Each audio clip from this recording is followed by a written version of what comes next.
Hi, Derya. Hey, nice to have you. Thanks for Hi, being with Paolo. us. Thanks for having me. Pleasure.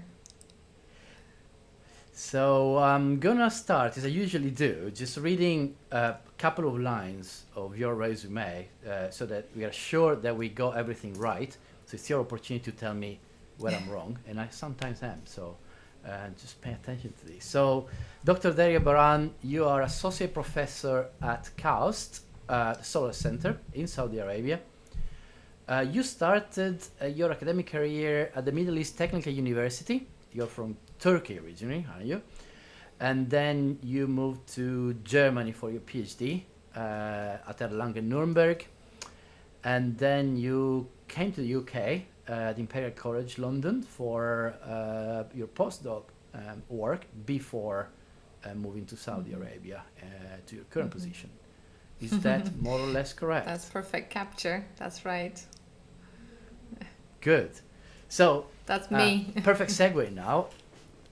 You, perfect. And now I love if you can actually try and describe yourself a bit better, because what we are trying to do in this podcast is trying to figure out the link between the person and the science, because it's not something obvious in science, right? You read papers, there's a lot of names on papers, or sometimes you see companies, they do things, but who are the people behind it really? Who are these names? And I can see your face, and people who will just use the video version of this will see our faces.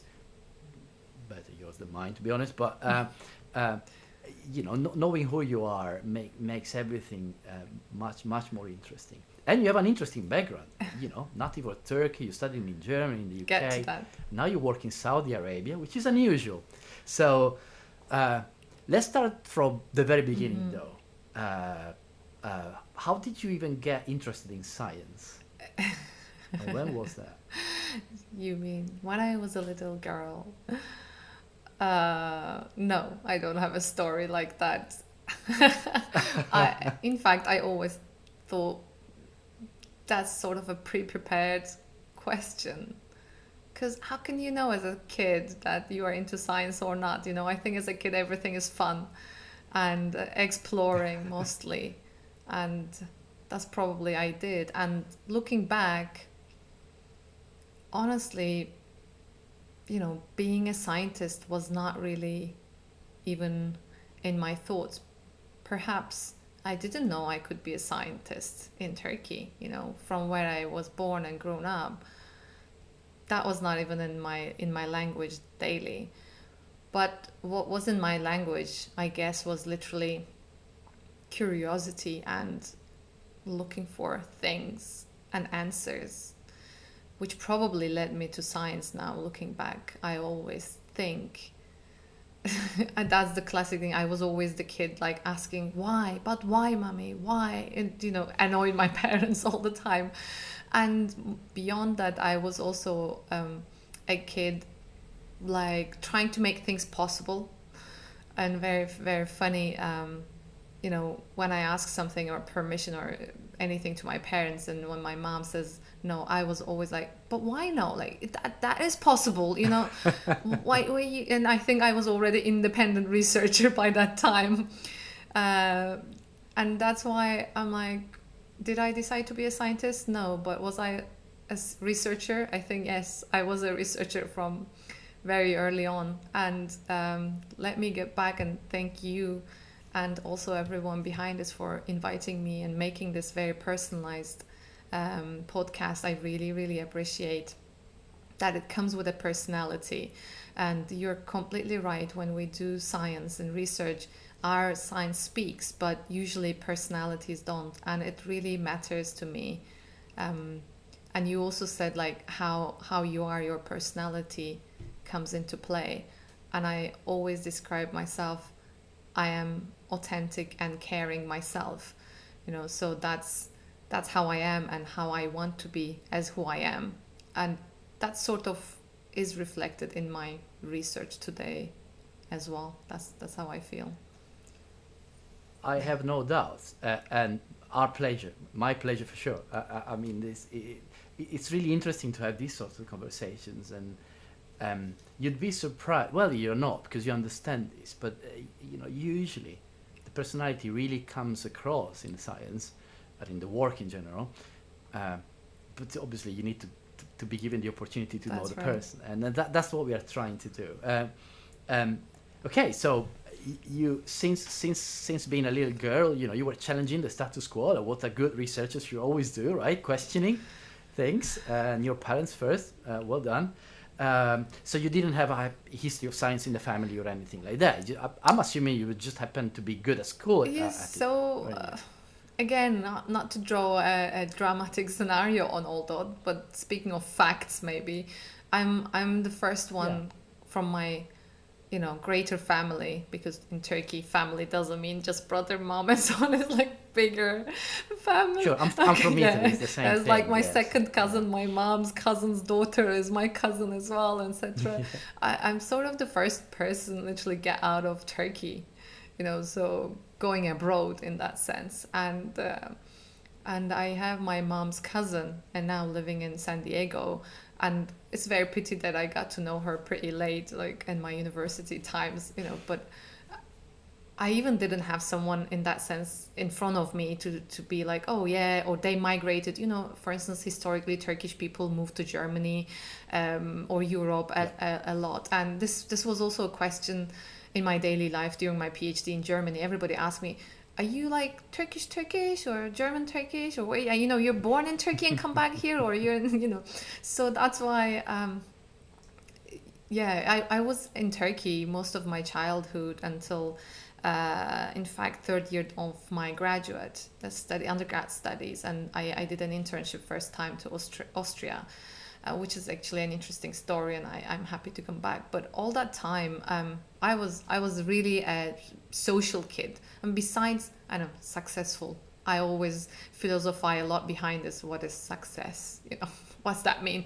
I'm not saying I was the best in the class. I was the best in everywhere. I wasn't, but I think success, I like to say everywhere, was a step for me, like where you were before and it's where you are now. So it's really a delta, you know, a measure of like what Yeah. has achieved within your boundary conditions, basically. So that's really an important thing for me, and that's why, looking back again, I would say yes, I was very successful, but I wasn't the best in everything. you know However, I can tell that I was really greedy in doing things, like looking back, because I think in the CN talk I was asking my family, do you have some of my childhood photos I want to put there, and she sent me like so many. I am a scout girl, I am playing traditional games, I am in volleyball team, I am and I was like, where am I going to put all these things? So I think I was again really curious and trying things, and I wasn't really afraid of trying. That's why that came as a character trait over the years. Yeah. And I bet you still keep this track, Oh don't yeah, you? it's a Still blessing and a actually. curse. Honestly, I am I understand. recently having a coaching program in our university for academics, which is very unusual, and I'm very happy that we're having this too. And we had a section on fear, and they were asking like, what is sort of the biggest risk in your life? And I was saying, I think every step in my life was like biggest risk of my life that time so far. Now you're Yeah. saying, getting out of Turkey on my own, moving to, UK, and making a decision back to Saudi. I even said like having a British husband, at the time, like for a completely different culture and so on. They were all like quite big risks in my life. And yeah, I think I was in that sense a risk taker too. So did you take those big moves lightly in a sense, or was there a little bit of fear in there? Because you were young, right? The first time you were just out of your uni, it's getting there for your PhD. You're still in Yes. your early 20s Yeah, or oh something. yes. I mean, as I said, for European people, is the mobility is way easier, and you can roam around, right? It's true. Or if you don't have visa issues, if you don't have passport issues, people go to, I don't know, Australia for a gap year and so on. And coming from Turkey, these things were Yeah. really complicated and tough, and you have to prove so many things even to get a visa. And of course, I was so scared and having that fear, like going on my own. I still remember, and then my first flight to Austria, I was taking notes on my sort of diary, writing how I feel, because I was literally frustrated. Like, I'm going to somewhere, especially a place that I don't know the language very well. You know, they speak sort of German, although I did speak a bit German. Um, and then I don't have anyone. And from our country, we come from a very big culture and support mechanism and so on. So that grew me up a lot, I have to say. But now again, thinking, a lot of them were sort of calculated risks. I think I'm also a very engineer, maybe in that respect, or whatever you would call.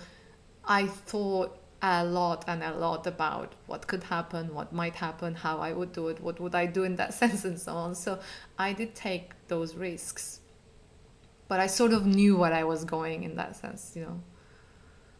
Yeah, no, I understand. And did the scenarios you had in mind play out, or was life completely surprising from that It perspective? was surprising, honestly, completely Yeah. surprising, because like the reason I went out abroad first of all was to come back and be a professor in my university. I loved my Okay, that's university. Like the reason I wanted to be a professor, I blame is my chemistry teacher, Levent Toppara, in my sophomore year, and the campus. you shouldn't I blame. did. You should be thankful for. I don't know. The other academics will resonate with me. It's a different lifestyle. It's not a work, I you know. It's a understand. lifestyle. And you Yeah. know, we went to the campus and it was beautiful. We had a forest. It was green. Academics were living in the campus. We had this so cool professor. I was like, being a professor is awesome. And I was like, I want to come back here, be a professor. And honestly, that's why I went out. And I said, I will have my studies in PhD and come back and apply here. And after 12 Well, years, asked change my your mom, perspective, yes. right? Because what does your mom say? Is she happy that you went abroad and eventually stayed abroad? Eventually. Eventually, she came You around. know, for long years, she thought that I will be back. Even I thought that I will be back, of course. But then opportunities came, and that's what you realize over the time. When you're successful, when you're good at things, doors open up, or you knock doors and they open up. Yeah. And I also have to admit, at the time, my country was not the best place to go back and look for opportunities academically as well. And that sort of True. guided you to new path to look. But if you ask me the first day that Daria was going out, it was like, no, I'll be back and, you know, be a professor in Metsu back again. Yeah, and it's interesting. So you took the courage. You really had a strong motivation to do something. To be successful. That's the way you describe it, which is interesting.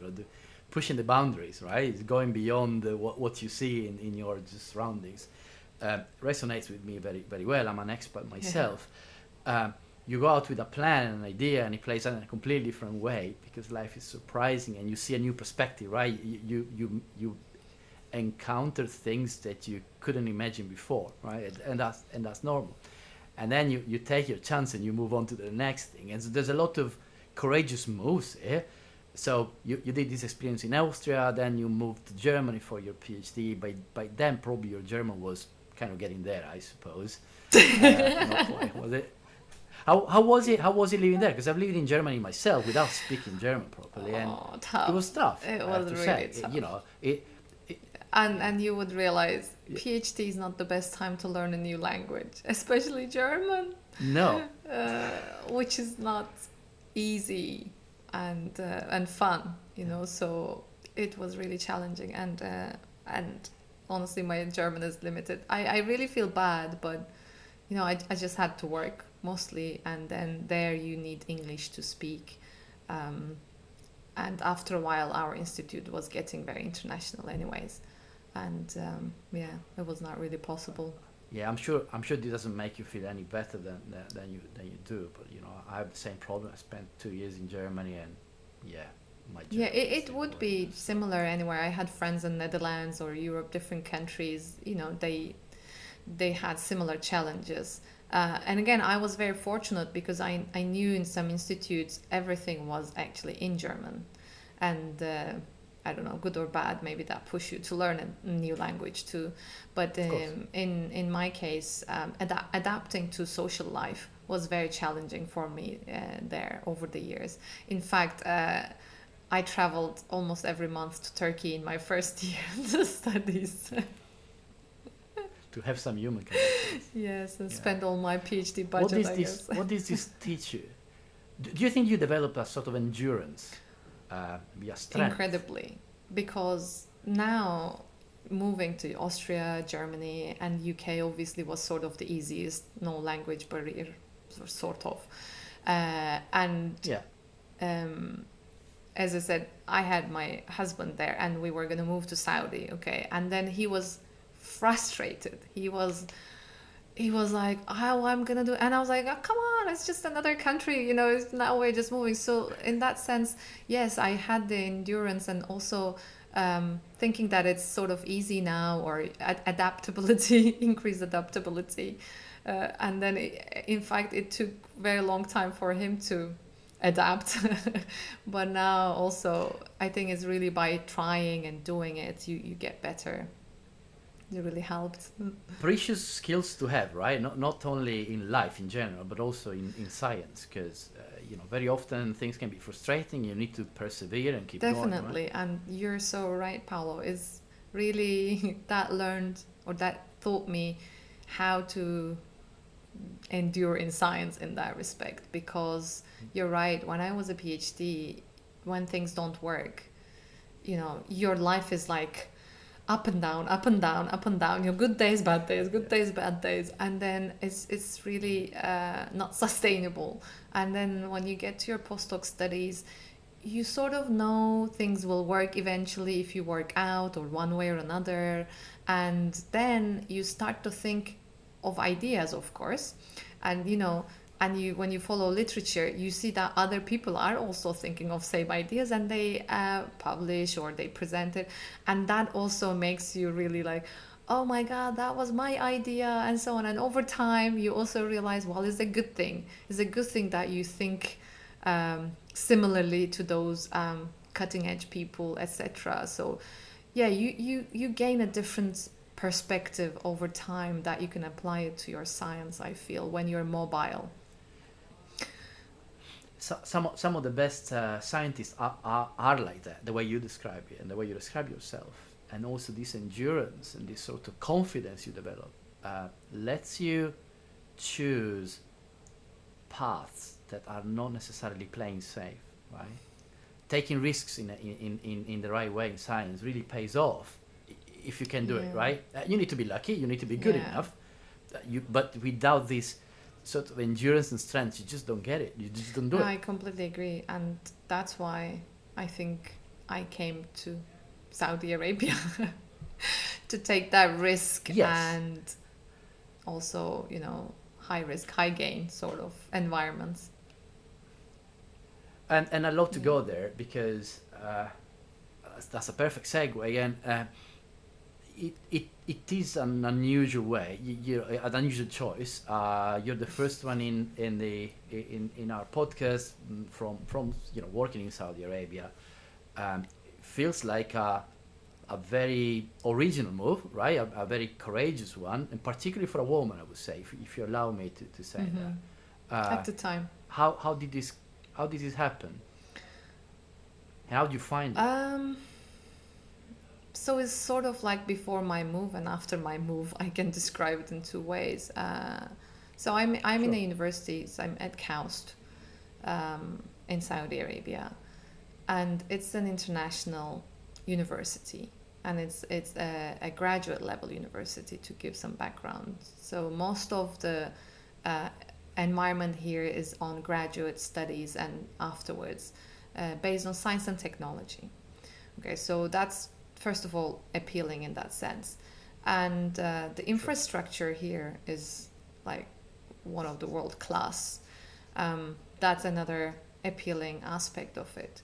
And to add further on, like the weather, the commuting, that you're on a campus, etc., etc. So when I weighed all these things, I was thinking at the time when I was my time at Imperial, so there are a couple of career options to you if you're not going to US, So either I was going to move to US for another postdoc position, probably to prepare myself to get a position in US, okay? Or how it works in Europe is you get like a group leader position, or you get a big grant and you set up a lab, and then you become in the UK a lecturer, etc. So that's the path as well. So during that time, I was in a field that was really rising, which made me get the CEN prize as well. And we were having a lot of publications, and it was really, the momentum was there, and I needed an environment that is already established to start. So then I thought, like, if I go to somewhere else or get a grant and so on, that slows me down and I lose the momentum. And when I came to KAUST before for a conference, I've seen the facilities, and there's a solar center here, which is an open space that everybody can work as a faculty. And you will be surprised, like everything I needed was here. And when I had the offer, I was like, I can start immediately, so I wouldn't lose that momentum. Right. So that's why I'm saying it was all risk, but in the other sense, it was sort of the calculated risk in the best scenario for what I wanted to achieve at the time, because I really wanted to get that momentum and move. So in other senses, I didn't think much else, to be honest. If it was in, I don't even know where, I don't know, it's South Africa, somewhere further away, Hong Kong, I think I would still go, and how it happened was, just I knew some mentors and also my supervisors that were in KAUST before, and that also sort of helped me to know about the environment, and prepared me for what is expecting me in that sense. And I arrived here 5 years ago, and actually since I arrived, things changed dramatically as well, in a good way. And one other deeper motivation I had, which we may come to later on in our chat, is I had a desire to educate, teach. I don't mean lectures. When coming back to all childhood things, I always wanted to transfer some sort of knowledge, and that's why I feel very valuable and big impact here, that I can contribute to the country, because there's a need. It's already still hungry for this higher education, and especially girls higher education, etc. So that's why I feel very good that I can contribute to a bigger thing here. So do you feel that in the, in the social life, outside of the campus, if you wish, is this a country that is going in that direction truly? Definitely. How to say, there is media, how we see countries, and there are cultures, how we see people. Of course. And Sure. since I came here, I don't want to compare countries in this case, because it's an international audience, but I feel so No, sure. home. I feel so welcomed by people. It's very hospitable here, and it's really nice environment if you get out of the campus. Okay, that's, I have to say, and Sure. culturally resonating with me too. It's like big family life and lively outdoorsy culture. People like to be outside, not at homes. So those things are really, really nice. And I think if you move to any country, you can just live a life just in your own sphere. I used to live in London, and some of my friends haven't even been to Bath or other cities and so on. They were just working. And you can live such a life anywhere, I feel. And here, what I like to do when my time allows, is literally to go and explore. We've been to different towns and cities. There's actually big history that I also like, which Yeah. is really nice to see. There's desert, which is very rare that you can access. I don't know, maybe some parts in the US that you can do, but you can take a 4x4 and go and do adventurous activities. And actually, we're a bit far away from the city also. We're 80 kilometers away from the biggest city, Jeddah. So it's anyway feeling a bit isolated, you know. But I feel campuses in the US, I've been to some universities, the same. You know, you go Yeah. and there's just university and there's nothing around. And you need to go like an hour more to the city. But when we get there, I'm like, there's life here, people living here. So that in that sense, I feel quite comfortable and good. You know, I've never felt every country, as I said, has their cultural limitations, rules, and Of course. how people live. You know, but I think surprisingly, or maybe not, they adapted incredibly quick. Saudi has changed so much. You should see the young generation, like they all speak English. You know, they're on the, I don't want to say Western culture, but they're adaptable to different cultures and they follow all these different cultures. And they are going abroad educated and come back here and so on. So I think I can definitely tell there's a huge transformation happens here as a whole country. And that's why it feels so good. We always joke with my colleagues here saying, you know, 10 years later from now on, wherever we are, we'll say, oh my God, I was there during those times that, let's say, nobody was going to the desert. Now it's becoming a tourist attraction, you know. Sorry to make it long, but I think I all had No, very good experiences. And I'm very happy with my choice at the time, again, with what I wanted to do. I'm really glad to hear you speaking so highly about your experience in the country, It's not and it's really good promoted, that you all my also all feel my that. thoughts. Well, it's part of it. I mean, you that's free promotion. You can push. Yeah, it's no problem with me. You know, you are absolutely credible. Um, it's also good that you know you feel like you play a role in this sort of modernization. Yeah, like a country which is obviously on the way up, is modernizing, and you Exactly. know you feel like you can give your contribution. It is amazing, and it you know touch on something that I usually like to question, which is motivations. You know what drives you. You know, you mentioned at the very beginning that you look for success. You know, you have this sort of growth mindset, which makes perfect sense. Most people in science have that. And you also have this sort of motivation of giving, of playing a role, leaving something Mm-hmm. behind. And I guess also your entrepreneurial activity probably speaks the same about the same thing. But I don't want to go there yet. We'll get there later No if you worries. don't mind. Um, it's really good. Um, I wonder how much of that is you being you, and you know your internet with your international experience and mindset, and you know your breadth of multiculturality. I would Mm-hmm. say, right, from Turkey, Germany, Austria, the UK, now Saudi Arabia. What about your British husband? Is he enjoying the experience as well? Uh, Eventually, yes. Good, Yes, good. It's yes. good to As I hear. said, it took a while for him to adapt. But again, I'm thinking it would be wherever we go. If we move to Turkey, I think it would be similar-ish, you know, because there was Sure, language, the system works completely different, of course. and so on.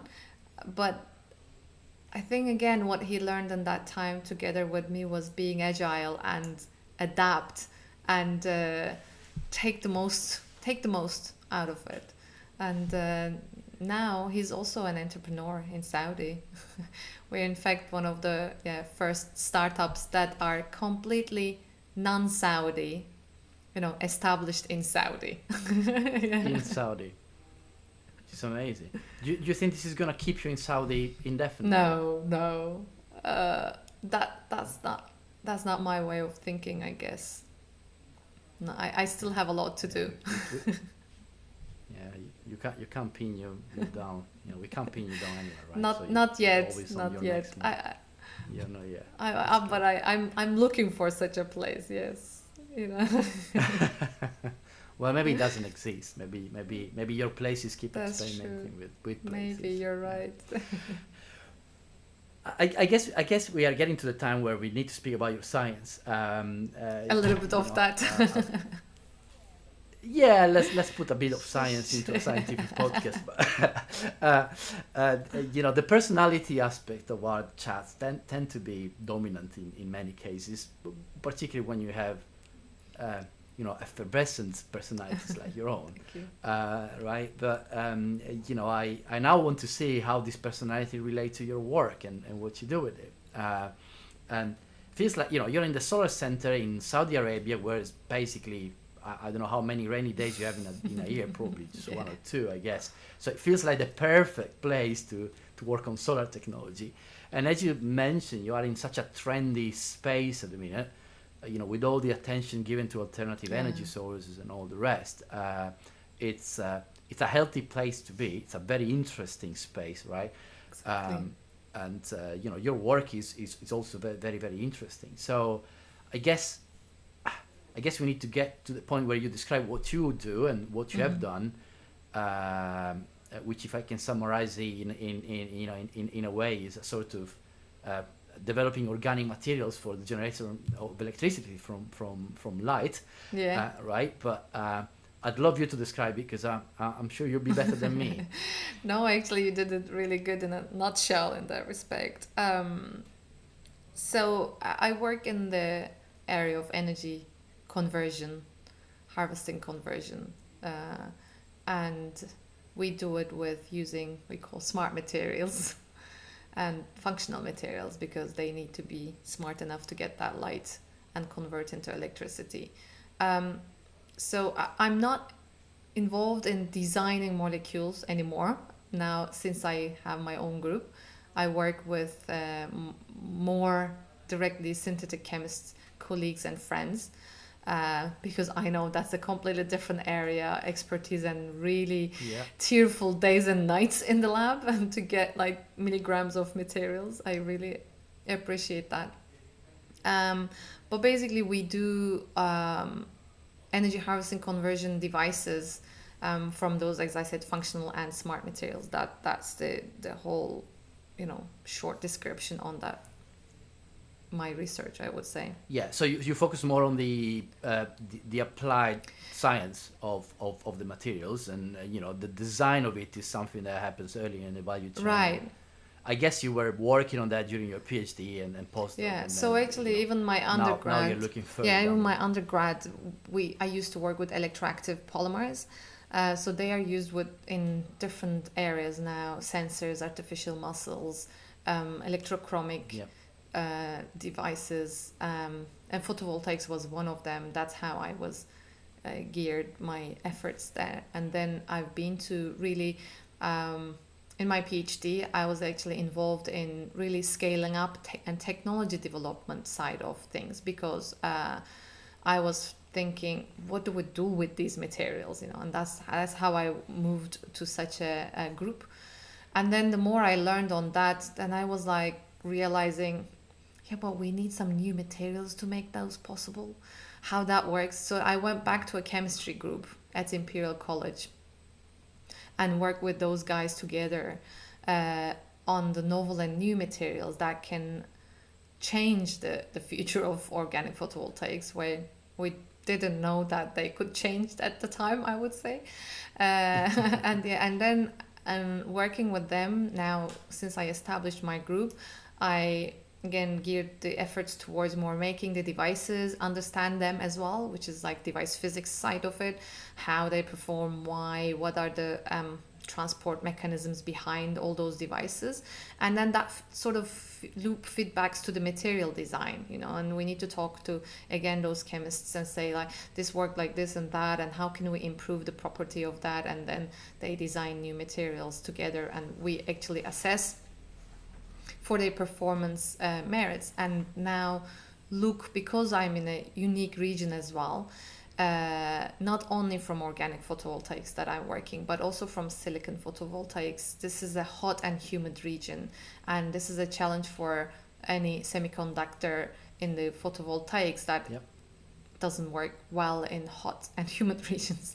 and that's a huge challenge. And now we went one step further to look for the reliability and stability in this region, um, and make basically resilient photovoltaics. So that's my photovoltaic research, as I said. But there are other types of energy conversion and harvesting mechanisms too, and that's thermal electricity. And the motivation was coming from, we capture the light, and most of the stuff is dissipated heat, and there's a lot of heat um, around left without the light even.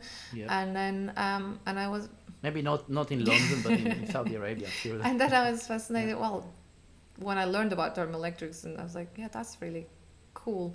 We could also utilize this as electricity, and that's also another way that you can use similar materials, all those functional materials, to generate electricity. And that's what my group now basically works on. This is really interesting. I really don't know much about the thermal transformation of energy. I've tried to read and make an understanding of the photovoltaics, and you really need some jargon, right? And you really need to kind of understand the fundamentals there, particularly because at the dawn of the technology, organic molecules weren't particularly frequent, or you wouldn't see much of that, right? It's mostly a silicon or an inorganic, if you wish, sort of applications. Can you explain, in as simple as possible terms, how photovoltaics in principle work? So you need certain types of molecules there that capture the light and transform it into charge, electricity. How does this work? And what kind of molecules Paolo, you need? you make me redundant. You explain them in one sentence, which is way better than I'll speak now 3 minutes. Yeah, something absorbs the light and converts into electricity. That's perfect. So, that's actually the basic principle. However, we used to do this with silicon, right? And silicon is used for several different semiconductor industries, and that's not actually a very, very good organic photovoltaic, although now it's one of the best commercially available material. And the motivation was, at the time, a while back, the silicon panels were still expensive, and people were looking for alternative materials with scalability, that could alternate. And that's when the organic photovoltaics came into play, which is by synthetic materials. So you synthesize a polymer instead of having silicon. But what is also different in this case compared to silicon is silicon you usually just have it as an intrinsic semiconductor. You just use silicon to make electricity out. But if you use a polymer material, that was not enough to separate the charges to generate electricity within that, although it absorbed. So you need another polymer, or a small molecule in that sense, that can actually help, we call dissociate, separate that charge, then it can be actually turned into electricity. So for long years, that was the concept, mix two things. One we call the donor, which takes the light, and the other one acceptor, which takes the charge from that one and separate. So that's how the materials were designed almost 20 years. And if I may just move on with this history. So this donor was the polymer, okay, which absorbs the light. And then because we have a lot of synthetic chemists, that people really worked on the design of this donor molecule. Or on the other hand, this acceptor molecule, which was called fullerene, a buckyball, and used in several other applications in chemistry too beautifully, was standing there as a sole acceptor material because at the time it was good enough. Well, it's the biggest multi-conjugated system you can think is of, right? exactly 60 carbon atoms. But it can take several electrons, and it was good in electron transport, etc. And people worked also to change, that fullerene chemical structure to make it better and so on, but it never worked out. Okay, but it was, I think, easier because you're stuck with that buckyball, although you say it's beautiful, you cannot really do, if you ask the synthetic chemists, I think, too much on the modification. But if you open up that ball structure, you can honestly change carbon, nitrogen, sulfur, whatever oxygen atoms that you can put on. So then when people just changed the donors and came to a certain performance level, which was about 12% power conversion efficiency to electricity, and then they did some inherent calculations and simulations, and they were like, that's it, that's where we are. And this is where organics can go. And there was even thinking like, okay, this can go to commercialization or not. So there were all these discussions, and which we call like 10% break level, breakout level. So if you're beyond 10%, that's okay. And it's exactly the time we were working on alternative acceptor materials to fullerene, but completely different than the fullerene structures. And if you want this history really behind, which is very funny because people are like, yeah, we were all working with this and we did that material. Like, no. I like Yeah. I like funny, yeah. Because in fact, a student was synthesizing some sort of materials to finish their studies, okay?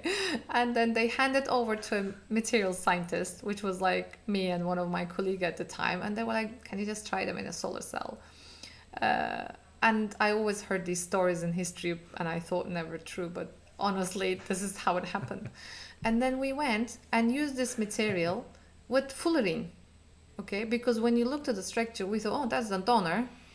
We used that fullerene, and then we were like, this doesn't work, okay? And then, you know, the guy was like, yeah, sad because it took months that it's synthesized and so on. And in fact, it was girl, Sarah, my friend, and then we were discussing what can we do, how can we characterize this, because like she needs to finish as well. And then we looked for some energetic levels of that, okay? And then when we saw those energetic levels, we were like, hold on, this can actually work with the donor as well. You know, like, should we give it a try? Because energetically there needs to be a gap between this donor and acceptor that to work. Yeah. And then we're like, yeah, let's try, why not? And then we have seen something, you know, it wasn't perfect, but we have seen a charge transfer, we call it. And we're like, hold on. And then that's how it all started, because then we optimized the solvent systems, we further, etc., etc. And then we made like 6% solar cells. So you realized you didn't need yeah, a fullerene and then at we were all, like, basically. now this is an acceptor, this is not a donor. And that's where you started. Then I guess you start developing variants. Yes, and and alternatives, Sarah and was Andy the took realization over that can't be crazily done. after that, actually, yes. Yeah.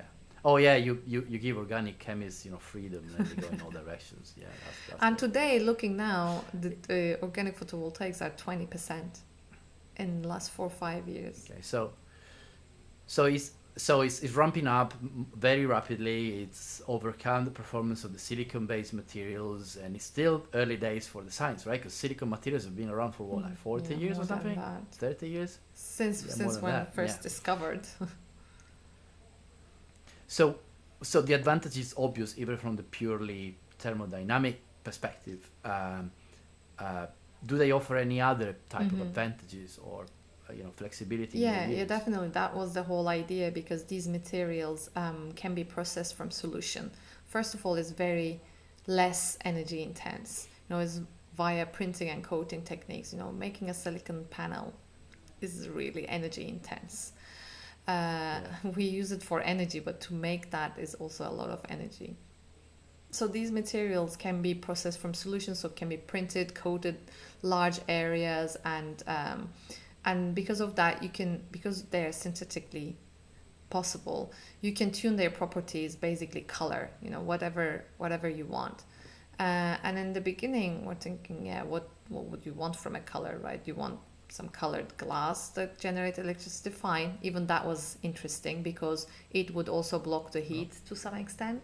And then because it was tunable, then now it offers semi-transparency as well. That's what you cannot achieve with silicon, obviously. And that was the whole motivation to our startup, I would say. Yeah. Well, let's go there. Yeah. So what was the idea? So you found yourself with something that actually had value, that could be applied in you had evidences of applicability. Yes. Felt like a business opportunity. Have you is this kind of interesting for a scientist? Have you ever thought in that So direction? I was always practical minded. Because you're saying, although I'm curious, I'm not that just type. You know, some people love to just lost themselves in very fundamentals, basics, and so on. And I really, really admire them. It's amazing. But I always had an applicable mind or applied mind and said, uh, and that's how we started. When we had that, actually, when we had those semi-transparent devices, Nicola at the time was a friend of me from my PhDs, and then he came to his postdoc to my group when I was a professor first time, which was very fun experience. When he did the devices, literally he ran to me to show, uh, and when we looked at each other, we both knew what it could mean, you know, because it was like ultimately transparent or semi-transparent, very high transparency that we have never seen before, and we were working last 10 years about in this field. uh, and it was very interesting because at the time our university was running an accelerator program, so startup accelerator, and then we were like, why not? If it would work, it should work in this region. So that's how it all started, and maybe we didn't even think too much where it would go, you know. It was just like some fun startup-y thing to So what start. was the original idea of the startup? Was it a sort of technology company selling the processes or the products, or what It's was so the idea? funny. If my co-founders will listen this, they will laugh a lot. We were thinking of containers. Containers. We joked a lot about this. We were thinking this could be applied to agriculture, okay? And then we were so excited. We could have like boxes, you know, that could be from this shipping containers, you know, and then I'll put these things to grow plants and so on. And we went to the accelerator program, and our coach, Abdurrahman, said like, "Come on, guys, not another container idea." Which was probably the best because we were thinking like so small in that sense, and it was just fun. But they went with us so well, you know, to build a business case, how it would work, and what actually it can do as a whole company and idea. Um, and we became a technology company rather than a company that sells modules or sells transparent photovoltaic. And that's where we were building, let's say, in Saudi, because the idea was not about the PV. The idea is or was or is about cooling and generating renewable energy. Okay, because these modules, they are semi-transparent and they absorb the infrared light. Okay, when the infrared light absorb Okay. the infrared light, that also blocks the heat. And you know, in this region, you think, oh, there's a lot of sun and it's good, but you know that sun heats up. Too So it's much, eh? too much, exactly. Yeah. And cooling is a bigger issue than just generating electricity. So that's what we're thinking to utilize this type of technologies nowadays. So is this like greenhouses Hmm. in reverse? So you have greenhouses that keep the environment cooler rather than Yes, warmer. so Is this that the is idea? actually the idea. What happened during that time, I'd say we started to work with another startup company in cows who are working on greenhouse and plants. Oh, okay. And then the more we work, we were like, guys, we are working for the same good, the same greater reason, and we merged last year. So which was perfect because they were covering the water scarcity and the plant side, food side of it, and we were on the energy and cooling, which was a huge problem for greenhouses.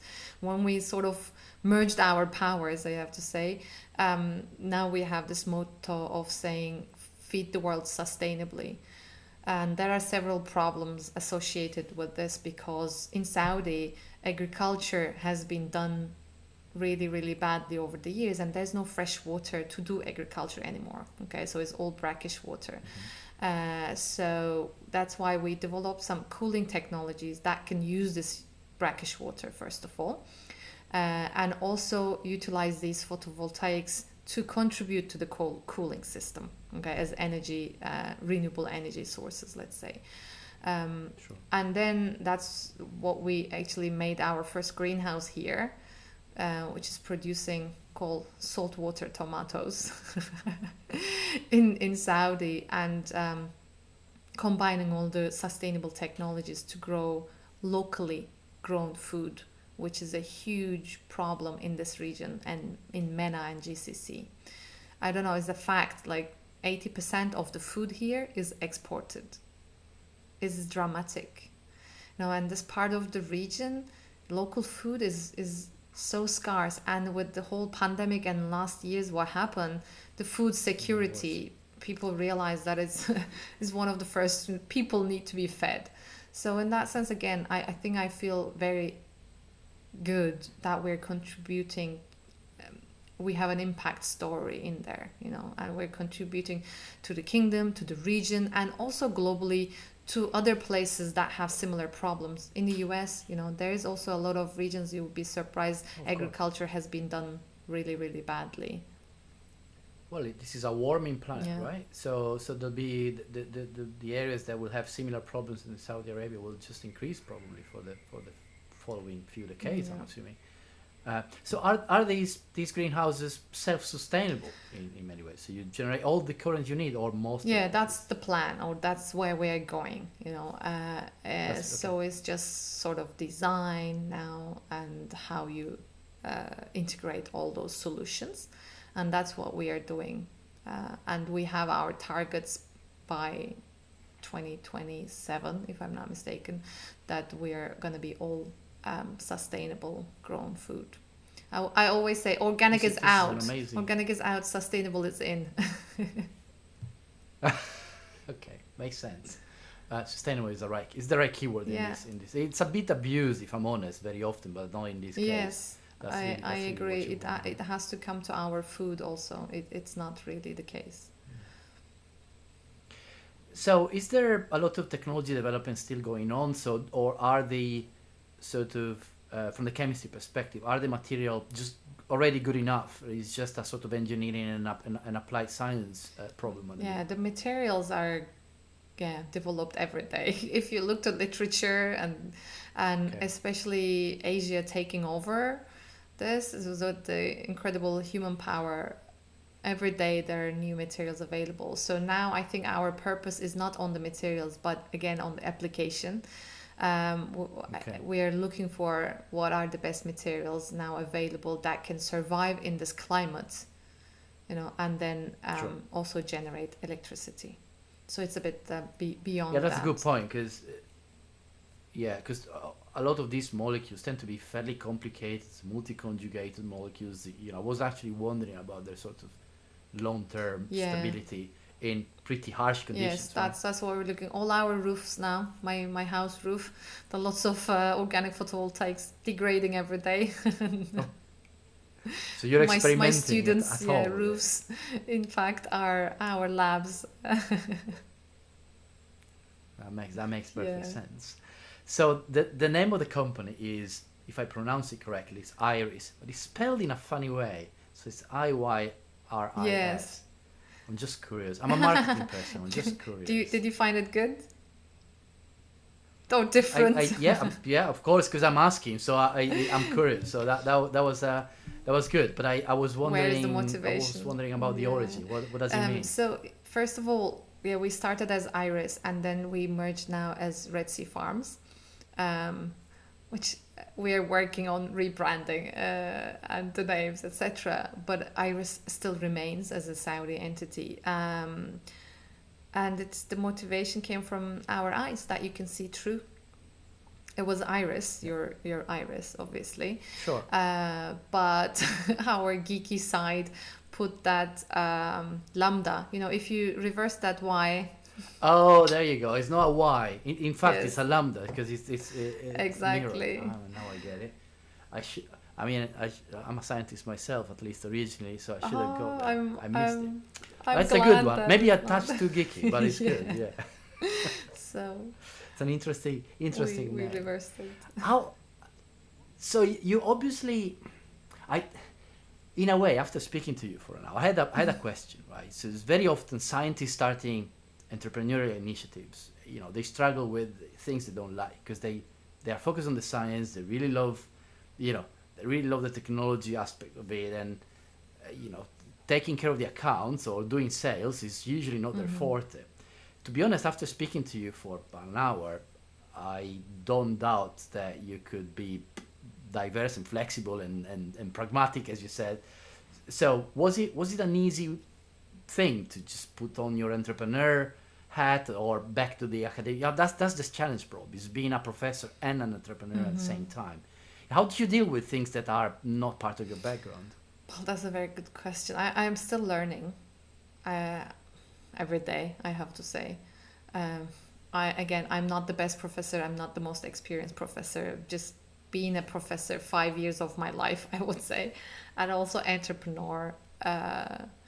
Short time, but maybe I was entrepreneur all my life, one way or another. That's why I feel Sure. I have to admit I'm struggling. I'm struggling in the sense I really like that side. You know, you now after chatting with me an hour, right? I think you get the sense like that is calling me, and Yeah, yeah, that's what you're yes, looking for, is the challenge, right? Pushing the yes, boundaries. exactly, and now I'm all between. I was like, oh my God, do I want science or do I want this and so on? But I think I'll get there in my life soon. And I always think if I put all my efforts, I'm sure I would do my best there as well. But I can say that how I achieve this is literally about the team. It's all about the team. And we discussed this so much. I have no idea how this team came like this. It must be a miracle. Is now we are the highest pre-series A funding raised company in Saudi and GCC at our stage of a startup level company, uh, and we're moving like in a rocket, pace, which is incredible, and it blows my mind. And it's again all about the team. And I remember like yesterday from our startup accelerator time, they didn't know I was a professor. I just went there. I've been involved. We were active, and they were teaching, and they were like, "Oh, what are you doing?" And I said, "I'm in building 5. I'm a professor here." And they were like, "What?" So they thought I was already in the team, and they were telling us, why startups fail 90% of the time is not about the idea, it's not about how they're going to sell, it's about the team. If you don't have the right team, most of the time co-founders fall apart. They have different directions or different things they want. So I think we all wanted the same thing and build a really good team around it. And today, I'm not that much hands-on in the company side. We have a really amazing team that take over that, and I'm more on the overarching strategy, and more on the board, and so on and so forth. So it's more different side of things that I am learning also as a challenge. Which are the important ones, right? Of course, you need to ensure the everyday is Yeah. covered. But then, if you don't set the strategic directions for the whole Which is thing, then incredible as a yeah, scientist. We also, write proposals 3 years, I don't know, 4 years times that sure. you need to foresee, you need to think, but we never think that we're strategizing there. Well, when you come to a company, it's all about different language and people look for strategy. And I'm like, isn't this a strategy anyways? So it It helps. is. It's just not called Yes. like that in the academic Yeah. environment, isn't it? And I must It, admit, it maybe it changes how I operate in my academic life. If you ask to my students, now, now I'm saying like, right, what are your objectives? When are you gonna do this? And they're like, we're doing. Well, it's not a bad thing. It's not a Yeah. bad thing. And it took me a long time after moving to industry after my academic years to get Oh, to have grips you with this. moved? And very often people, well, yes, well, Interesting. when people get to their annual objectives and stuff, um, say, "Oh, I need to do my objectives," or, yeah. But that's the key, Yeah, isn't yeah. it? uh, and it's healthy even to do that for your personal life, I would say. You like to challenge yourself, you like to push the boundaries, and you probably have your own objectives. Maybe you don't write them in black on white, Yeah, but it's even better to write them. you Again, know, that's what I'm learning. yeah, I wouldn't be surprised if you did, to be honest. It helps. It doesn't Yeah, have to be too serious paper. It can still be a pink blue one or so, you know, or whatever. Oh that yeah, sure. You Yeah, dream a about little it. bit of creativity. Exactly. Yeah, of course. You need to make it attractive. You actually want to go back to that piece of paper and read it to see where you're at. Yeah, that makes perfect sense. Well, it's it's a fascinating journey, and I really appreciate your honesty. You say things like, I don't know how the team came along. I've just been lucky with it. I still don't understand it. I'm still learning, and it's great because obviously this is who you are, right? You want to keep learning, and you will keep doing it, I'm sure. Right, and God knows what awaits for you in the future, which makes it fascinating. I hope and some worth good pursuing. things. So, but there's a lot of great things there already, and so congratulations for it. And Thanks, Paolo. it's really Appreciate beautiful. it. But I know you feel like you're still in your journey and you still want to grow and learn, but it's a good time now to also leverage what you said at the very beginning. You like to coach people, right? You like to teach, not from an academic perspective, say, helping people out and try and achieve Yeah. their goals and grow. And so I get to my last question, which is always the same in my interviews, which is, now at this stage of your career, if you had to look back and think about your own path, what would you recommend to someone younger just starting? Wow.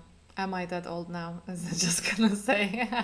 No, you're not. No, you're Just not. You're kidding. not. And that's make it interesting, because if I ask like a 70-year-old professor after 40 years in the job, I would get something. It's usually more creative asking it to younger people like yourself. Yeah, it's an interesting question, and obviously there are so many different angles. And I'll just Of say, course. with a perspective of who I am today, and it might not work for everyone also, don't take what I say granted, I have to say. But if I look back and people starting in this young career, I think I would say look for mentors. It's very important. I didn't realize that they were my mentors at the time, because I think I was a relationship oriented person. I am.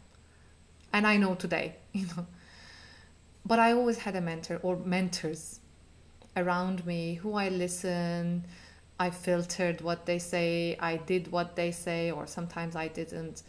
That always opened up new doors and helped me out. So because those people know other people and they talk and so on. And when they see a spark in you, they will help. This is the beauty of life. And second thing I would say, I think, is self-awareness. This is what I regret so much. Maybe my country, maybe our generation, I don't know.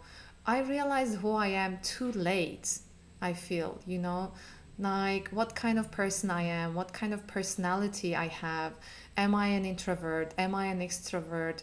Am I a clarifier? Am I a finisher? These things nowadays are so easy to get, and it really helps to leverage your strengths, and work on your less strength points that you can actually, that takes a lot of energy from you, basically. And I think if you know yourself early on, you can realize the maximum potential of you wherever you are, and you would be so successful. And I'm sure nothing can stop you. Those are the two things I would say. Great way to finish our chat. It's been great having you there. Yeah, I really enjoyed it. It's been fun. Likewise. And I learned a lot. Congratulations again, and well, thanks again for being with us. I'll keep an eye on you. Let's see what. Yeah, where you thanks, get to. Paolo.